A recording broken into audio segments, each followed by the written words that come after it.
Alhamdulillah wassalatu wassalamu ala sayyidina wa nabiyyina Muhammadin wa ala alihi wa sahbihi wa barik wa sallim ajma'in. Bapak Ibu hadirin wal hadirat, jamaah peringatan Isra dan Mi'raj Nabi kita Nabi Muhammad sallallahu alaihi wasallam. Peringatan Isra dan Mi'raj Nabi Muhammad sallallahu alaihi wasallam ini adalah salah satu peristiwa yang tidak bisa kita lupakan, yang mana adanya kita diwajibkan, adanya kita itu diperintahkan oleh Allah Subhanahu wa taala untuk melaksanakan sholat 5 waktu. Itu adalah salah satu daripada ingatan atau salah satu daripada hadiah daripada Isra dan Mi'raj Nabi kita Nabi Muhammad sallallahu alaihi wasallam. Kalau kita sholat 5 waktu berarti kita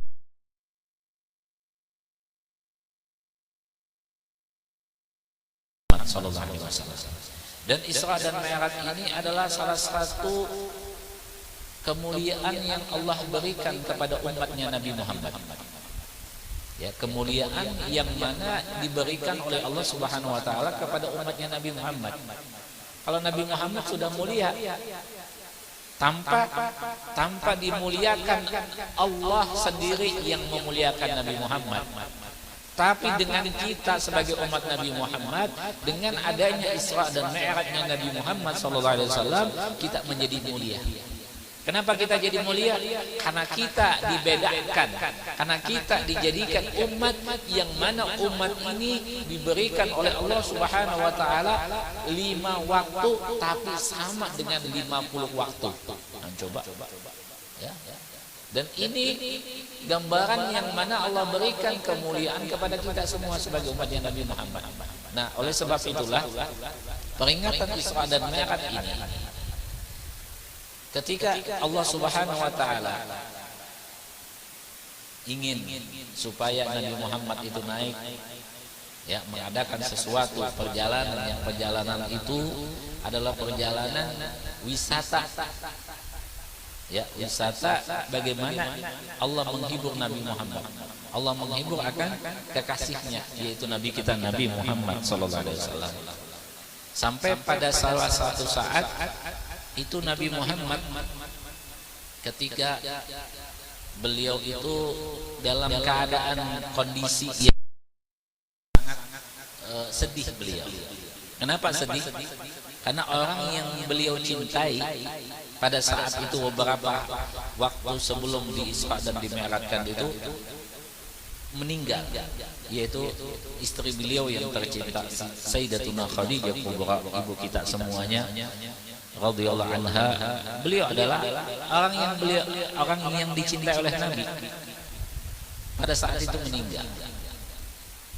Ya, pada saat itu meninggal, sehingga sedih beliau.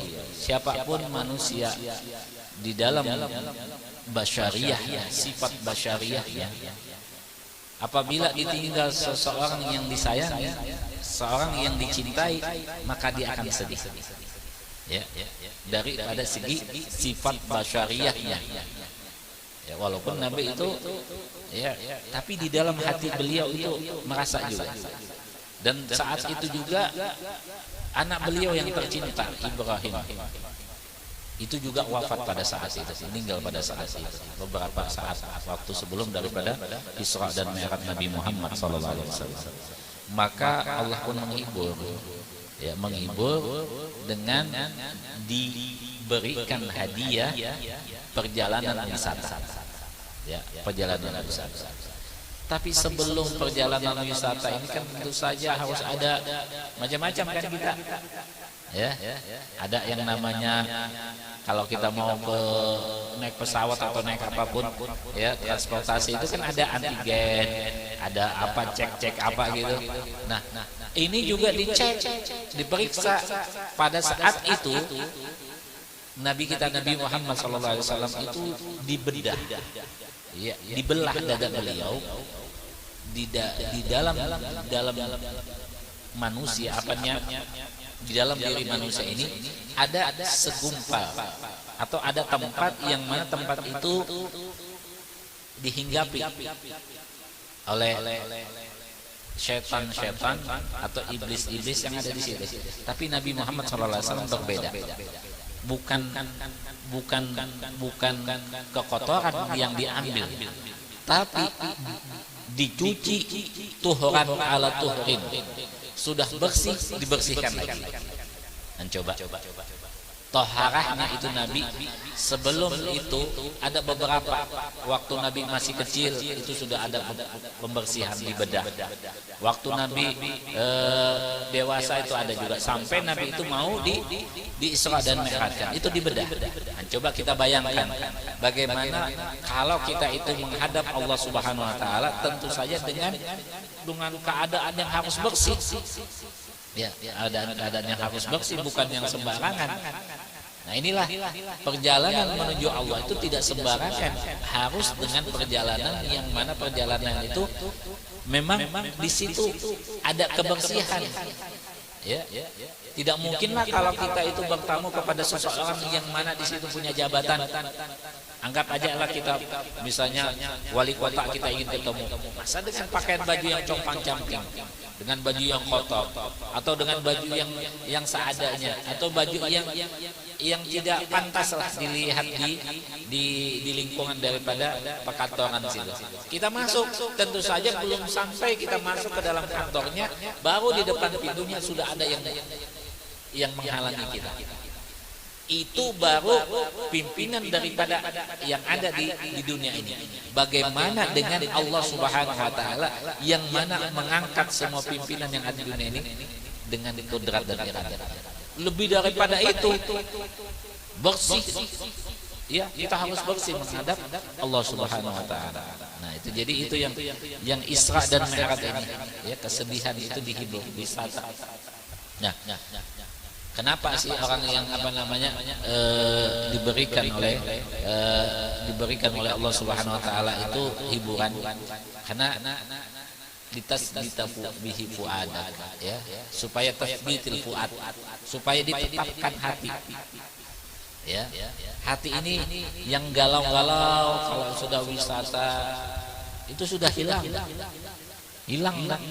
Yang sedih-sedih itu hilang.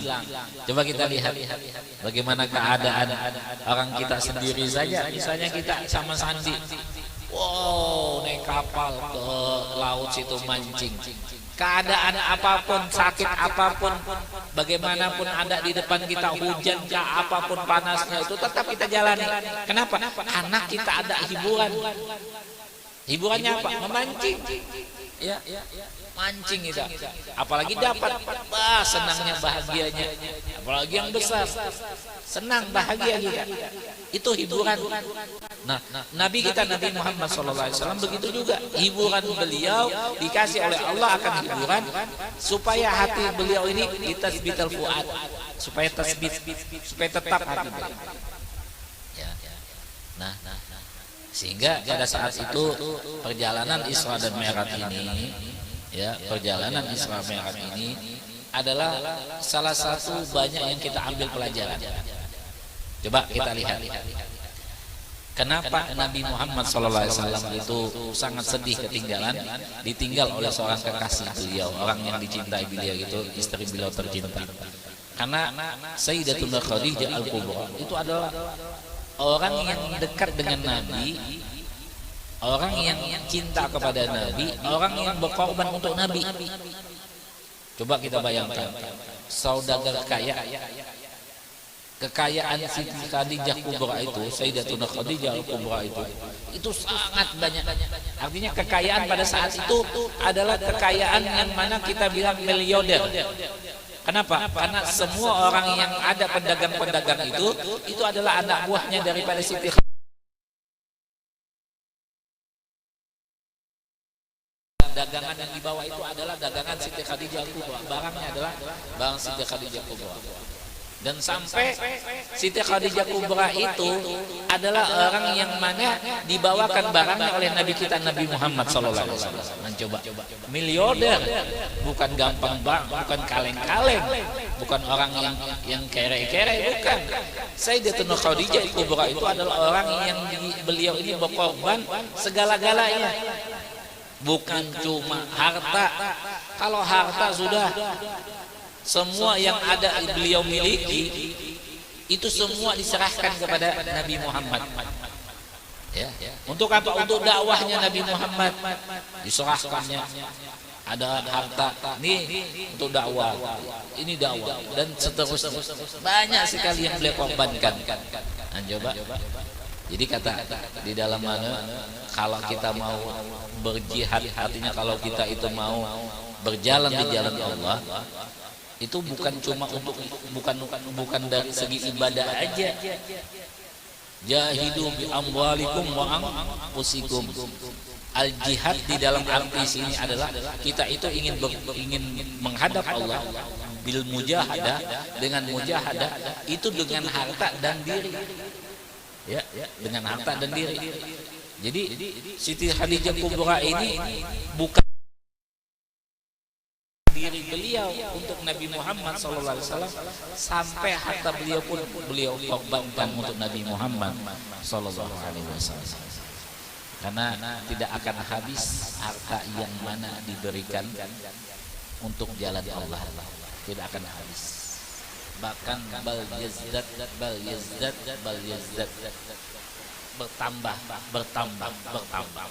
Coba ya, itu pahamah daripada Sayyidina Khadijah Al-Kubra. Sehingga para ulama-ulama kita, guru-guru kita di Banjar sana, beliau itu banyak mengamalkan haul Siti Khadijah Al-Kubra atau membaca munakib Siti Khadijah Al-Kubra. Kenapa?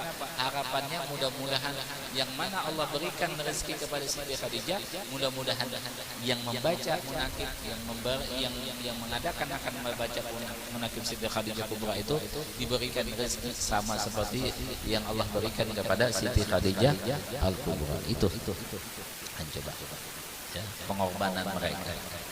Ya, kalau kita ini cuma diampus, itu pun dengan diri pun itu juga cuma tidak ada pengorbanan. Ya, paling pengorbanan itu dari rumah naik sepeda motor, cuma pengorbanan minyak saja dan pengorbanan waktu. Selain itu diri pun tidak. Ya, yang mana tenaganya, pikirannya nggak ada untuk majelis. Ya, untuk agama. Ya, apalagi uang, apalagi hartanya, hitung-hitungan. Ya. Nah, oleh sebab itulah itu yang kita lihat Siti Khadijah Al-Kubra itu, kenapa beliau ini disedihkan oleh Nabi ketika beliau wafat, karena pengorbanan. Ya, karena pengorbanan. Dan pertama wanita yang percaya dan beriman kepada Nabi adalah Siti Khadijah Al-Kubra. Mencoba. Itu yang adanya Nabi Muhammad SAW. Ya, mudah-mudahan kita ini seperti Sayyidatina Khadijah Al-Kubra. Amin Allahumma amin. Artinya pengorbanan itu ya, untuk jalan Allah, untuk dakwahnya Allah itu. Ya. Dan Siti Khadijah Al-Kubra ini, ya, ketika Nabi Muhammad SAW dalam keadaan beliau itu berkhalwat di Jabal Nur, itu setiap malam di kegelapan malam mengantari makanan, pengorbanan Siti Khadijah Al-Kubra. Itu di gelap malam di padang pasir, yang mana apabila kita berjalan di padang pasir itu banyak sekali binatang-binatang yang membahayakan kita. Ular lah, kalajengking lah, pokoknya banyak di situ yang kita tidak bisa lihat. Tiba-tiba timbul. Kenapa? Karena di padang pasir itu banyak sekali binatang-binatang yang merayap di situ. Tapi dengan keberanian, dengan pengorbanan yang diberikan oleh Siti Khadijah kepada Nabi, perjalanan itu pun dilewati. Setiap beberapa hari diantari kalau habis. Itulah pengorbanan Siti Khadijah Al-Kubra. Sehingga wajah Nabi itu Nabi itu ketika Siti Khadijah Al-Kubra meninggal menangis. Ya. Bukan kalau kita kan ada sebagian yang punya pahaman, kalau istri meninggal nangis nyaring-nyaring. Ya. Kata orang Banjar itu itu supaya cepat-cepat menikah lagi, ya kan?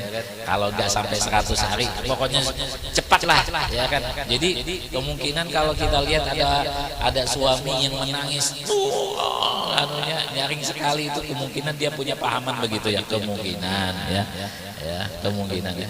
Kalau nggak tahu siapa yang kita ini nggak tahu ya, mungkin ada juga yang istri yang menangis bagaimana anak kecil masih kecil, siapa yang akan membiayai, siapa yang menafkahi, nangis dia ya, saya tidak sanggup sendiri, bagaimana saya, pokoknya istri ini nangis sejadi-jadinya, nggak sama pas habis iddah, baru habis iddah langsung menikah lagi sang istri ini yang menangis tadi. Ya Allah, coba ya itu. Kalau Nabi Muhammad SAW bukan sedih ingin supaya nikah lagi, tidak, tapi memang beliau itu mempunyai akan histori, mempunyai akan kenangan yang indah sekali bersama Siti Khadijah Al-Kubra ya. Itu yang ada. Nah, itulah Siti Khadijah Al-Kubra, beliau tangisi ya, tangisi sampai pada saat itu anak beliau juga ya. Nah, inilah perjalanan ini yang membahagiakan ya, menghibur ya. Jadi kita memang ibadah kita itu perlu hiburan ya. Jadi kita itu apabila kita kenapa sih Allah menciptakan kita itu punya amalan, punya ibadah itu berbeda-beda. Kalau cuma satu ibadah saja, misalnya sholat aja, bosan, manusia ini bosan sekali sholat, sehingga Allah itu menjadikan bermacam-macam ibadah itu supaya kita itu bisa merasakan akan berbeda rasa daripada perbedaan ibadah itu. Ibadah sholat berbeda rasanya dengan ibadah puasa. Ibadah puasa beda rasanya dengan ibadah haji. Ibadah haji beda rasanya dengan kita beribadah dengan zikir ya, dengan membaca salawat. Itu berbeda-beda semuanya. Kenapa? Karena itu ada rasa masing-masing, sehingga kita itu tidak bisa tidak kena akan namanya bosan. Manusia ini memang diciptakan oleh Allah mempunyai sifat pembosanan, punya sifat pembosanan. Ya, saya gitu-gitu wajah hadir majelis, gitu-gitu wajah hadir majelis, dikit-dikit selawatan, dikit-dikit majelisan, dikit-dikit syairan, itu aja bosan saya. Nah, sifat bosan inilah yang kita mohon kepada Allah supaya tidak ada dalam diri kita. Ya, al-malal. Ya, kan di dalam Allahumma inni a'udzubika minal jubni wal bukhul. Ya Allah, aku berlindung dengan Engkau ya Allah daripada kekikiran dan kepelitan. Jadi kita berlindung supaya kita dijauhkan daripada sifat pelit. Sifat yang mana sekek, medit, apalagi engken, pemalar, ya, kikir dan seterusnya. Ya, itu sifat itu kita minta ya Allahumma inni a'udzubika minal bukhli. Minal bukhli itu daripada kekikiran. Ya, sehingga penyakit kikir ini, penyakit pelit ini, penyakit sekek ini itu sangat-sangat berbahaya sekali. Ya. Kenapa? Yaitu harta yang kita kumpulkan. Guru saya gajian guru pas-pasan. Ya, nggak bisa ngumpulkan, nggak bisa nyisakan yang lain. Ya, itu dia nunggu banyak nyumbangnya. Guru saya gaji segini, ada cuma sisanya. Dia apa namanya? Dia itu ingin menyumbang kalau dia banyak. Harusnya kan sumbang semampunya, 50 kah, 10.000 kah, 20.000 kah, 100.000 kah, maka insya Allah harta yang Allah berikan kepada kita itu akan berberkah, bertambah. Ya, rezeki yang Allah berikan kepada kita akan bertambah. Dan itu pun infak yang paling afdal itu adalah kita infakkan di jalan Allah Subhanahu wa Ta'ala. Coba kita lihat anak-anak yang kita masukkan di pondok pesantren itu adalah aset kita yang Allah akan ganti dengan banyaknya rezeki yang Allah berikan kepada kita. Kenapa? Karena harta yang kita dapat yang Allah berikan kepada kita itu kita kasihkan kepada anak kita, yang anak kita itu mereka mendoakan kita, mereka dalam dzikir kepada Allah, dalam ibadah kepada Allah, dalam ingat kepada Allah, semuanya itu kita berikan harta kita kepada mereka dan mereka gunakan dalam keadaan yang baik, maka Allah pun akan mengganti dengan rezeki yang banyak kepada kita. Coba kita lihat orang yang memasukkan anaknya ke pesantren itu, insya Allah rezekinya mudah. Nggak tahu kalau dia itu masukkan pesantren anaknya, tapi rezekinya itu masih sempit aja, masih belum lancar aja, nggak tahu itu apa masalahnya. Tapi menurut pengalaman, menurut orang kita lihat banyak orang itu orang yang masukkan anaknya di pondok pesantren itu rezekinya akan diberikan keberkahan. Orang tuanya nih rezekinya akan diberikan keberkahan. Ya, sudah anaknya diberikan ilmu yang berkah, ibadah selalu di dalam pondok, berzikir, berselawat, membaca Al-Quran, ibadah semua yang Allah perintahkan, yang diperintahkan kepada dia laksanakan. Kita diberikan rezeki. Ya, coba. Untungnya bagi orang yang memiliki anak yang sekolahnya di pondok pesantren, itu yang untung sekali ya. Nah itu jadi itu yang kita mohon ya. Nah oleh sebab itulah ini yang kita pahami dalam Isra dan Mi'rajnya Nabi Muhammad Sallallahu Alaihi Wasallam. Ya, ini yang kita pahami sehingga kalau kita melihat ibadah itu berbeda-beda, itulah kita ingin supaya rasanya berbeda-beda. Ya, supaya kita tidak bosan. Kemudian lagi kita berlindung, Allahumma inni a'udzubika minal kasli. Ya Allah, aku berlindung kepada Engkau daripada malas. Apa itu malas? Ya malas lah. Ya, malas itu apa? Ya malas lah. Ya, malas itu adalah sifat yang mana kita berlindung kepada Allah. Kalau sudah malas, itu susah sudah. Ya, pokoknya kerjaannya cuma tidur, kerjaannya cuma baring, kerjaannya cuma ya HP ya, dan macam-macam dan seterusnya. Itu kalau sudah sifat malas itu sudah. Nah sehingga kita berlindung kepada Allah supaya dihindarkan daripada sifat malas. Nah salah satu daripada kita meninggalkan sholat karena sifat malas. Ya, bukan karena kita tidak tahu bahwa ini hukumnya wajib, bukan. Tapi ini adalah karena sifat malas saja. Salah satu daripada manusia, salah satu penyebab kita meninggalkan sholat itu adalah sifatnya malas. Sifat yang malas. Malas sholat. Itu kewajiban, bukan malah, bukan karena mood atau tidak mood. Itu kewajiban buat kita sebagai umatnya Nabi. Karena dengan adanya kita menjaga lima waktu, insya Allah Allah akan berikan kenikmatan yang mana Allah akan berikan kepada kita. Coba dulu zaman dulu tuh kalau kita mau merantau, ibu kita, nenek kita bilang apa? Nak, jangan lupa 5 waktu. Jaga 5 waktu, pelihara 5 waktu. Kalau kita minta ilmu, minta amalan, misalnya minta supaya diberikan keselamatan dengan bacaan-bacaan, intinya jangan tinggalkan 5 waktu. Pokoknya ujungnya itu jangan tinggalkan 5 waktu. Nah, coba. Alhamdulillah Allah sudah berikan kenikmatan. Kita itu tidak diberikan kesibukan. Coba. Artinya kita ini bukan pekerja keras yang setiap 24 jam itu kita bekerja terus. Tidak. Adakah yang di sini sampai 24 jam? Tidak ada. Om Dodo pekerjaannya cuma jam berapa jam aja. Ya. Pak Sapri, ya Om Marno dan seterusnya. Apalagi abahnya Ijai, habis selesai kerjaan nyapu, selesai bobok lagi, ya kan? Nanti sore-sore kerja lagi, ya pulang sudah, ya kan? Tidak sampai 24 jam, sehingga ada waktu yang masih Allah berikan kepada kita untuk kita memenuhi panggilan Allah. Ada orang yang mana mereka itu sholat di dalam tempat yang sembunyi-sembunyi. Ada di satu negara yang mana tidak boleh sholat.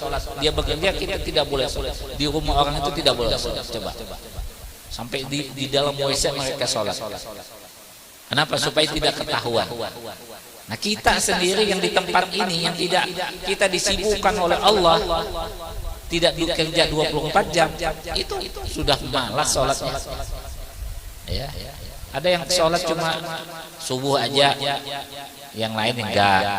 Anu guru terbalik, ya. Maghrib aja sholatnya, yang lain enggak. Ya kan? Ada juga yang sholat subuh aja kan. Sholat subuh, nanti habis zuhur sholat asar maka bisa enggak sholat lagi. Ya, alhamdulillah juga masih ada sholat subuhnya. Ya. Nah, itu jadi bagaimana dia bisa menjaga apa namanya? Menjaga seseorang itu kalau dia tidak bisa menjaga perintah Allah. Allah aja ditinggalkan, bagaimana dengan istri, dengan wanita, dengan calon istri kita, Allah aja ditinggalkan, bagaimana dengan manusia? Ya. Nah, jadi kalau mau cari suami, cari yang 5 waktunya dijaga. Ya. Itu aja 5 waktu ditinggalkan, bagaimana dengan kita manusia? Jadi itulah yang penting sekali buat kita, sholat 5 waktu. Allah bisolat 5 waktu. Jangan sampai kita tinggalkan. Ya kan, jangan sampai kita tinggalkan dengan alasan apapun. Sampai itu kita sholat aja itu diperintahkan, sampai kewajiban itu masih ada, sampai kita itu dalam sakit, keadaan sakit itu masih wajib. Sampai kita tidak bisa bergerak, itu cuma diwajibkan kita menggerakkan mata saja, isyarat saja. Dan sampai sakit segitunya. Kalau tidak bisa isyarat, hati pun main. Kalau tidak bisa sampai hati, kita tidak bisa bermain, atau yang kita tidak bisa membayangkan kita sholat dalam hati kita, maka kita yang terakhir adalah kita disolatkan. Kenapa? Iya.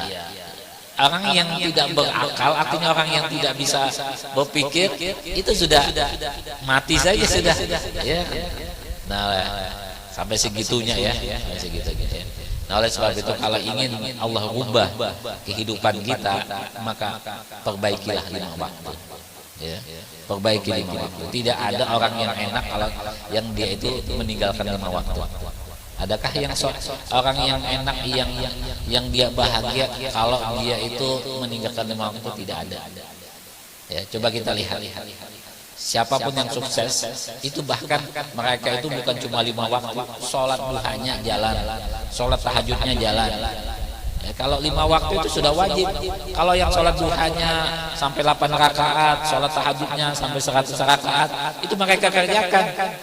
Itu yang sukses. Coba kita lihat orang-orang yang kaya-kaya, yang sukses, mereka itu tidak pernah meninggalkan sholat-sholat yang sunnah-sunnah. Ya, apalagi yang wajib. Yang wajib sudah mereka sudah kerjakan. Ya, tinggal yang tambahan itu lagi kan, masya Allah ya. Mudah-mudahan dengan peringatan Isra dan Mi'raj ini, dengan peringatan Isra dan Mi'raj yang malam ini adalah salah satu perkataan ulama. Ada beberapa ulama mengatakan bahwa malam 27 Rajab ini adalah malam yang mustajabud doa. Salah satunya adalah malam yang doa itu dikabulkan oleh Allah, diijabah oleh Allah. Sehingga malam ini kita adakan peringatan Isra dan Mi'raj sekecil sesederhana ini supaya apa? Mengambil keberkahan malam 27 Rajab. Ya, mengambil keberkahan malam 27 Rajab. Karena mungkin pada saat ini kita berkumpul, pada saat inilah kita akan dikabulkan doa kita ya. Amin Allahumma amin. Mudah-mudahan segala hajat-hajat kita semua dikabulkan oleh Allah, doa-doa kita diijabah oleh Allah. Mudah-mudahan Allah Subhanahu wa taala memberikan apa yang kita minta. Allah luaskan rezeki kita, Allah sehatkan badan kita, Allah berikan keuntungan di dalam perdagangan kita. Mudah-mudahan kita jadikan nama yang saleh dan salehah, dan mudah-mudahan Allah Subhanahu wa taala memberkahi rumah kita, rumah tangga kita, anak kita, istri kita, suami kita, dan juga memberkahi perdagangan kita, pekerjaan kita, majelis kita, dan semuanya mudah-mudahan Allah berkahi di dunia ini maupun di akhirat nanti. Bismillahirrahmanirrahim. Nabi wa alin Nabi. Al-Fatihah.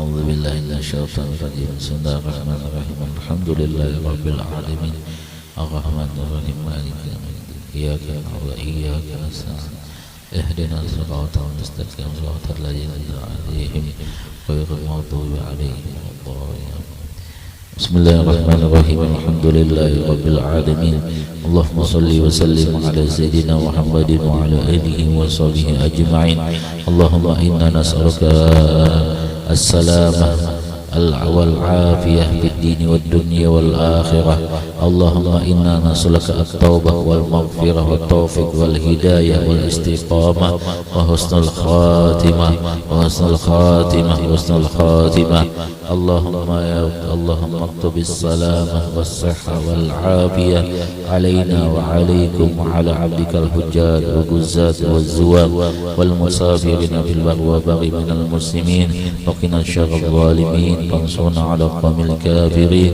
يا موجب السائلين واختم لنا منك بخير يا أرحم الراحمين اللهم لا تدع ذنبا إلا غفرته ولا هما إلا فرجته ولا دينا إلا قضيته ولا دينا إلا قضيته ولا دينا إلا قضيته ولا حاجة من حوائج الدنيا والآخرة إلا قضيتها ويسرتها اللهم يسر لنا أمورنا اللهم يسر لنا أمورنا مع رحافل قلوبنا اللهم افتح علينا فتوح العارفين وارزقنا فهم النبيين وحفظ المرسلين اللهم ربنا تقبل منا إنك أنت السميع العليم وتب علينا إنك أنت التواب الرحيم صلى الله على سيدنا محمد النبي وعلى آله وصحبه وسلم والحمد لله رب العالمين تقبل الله منكم.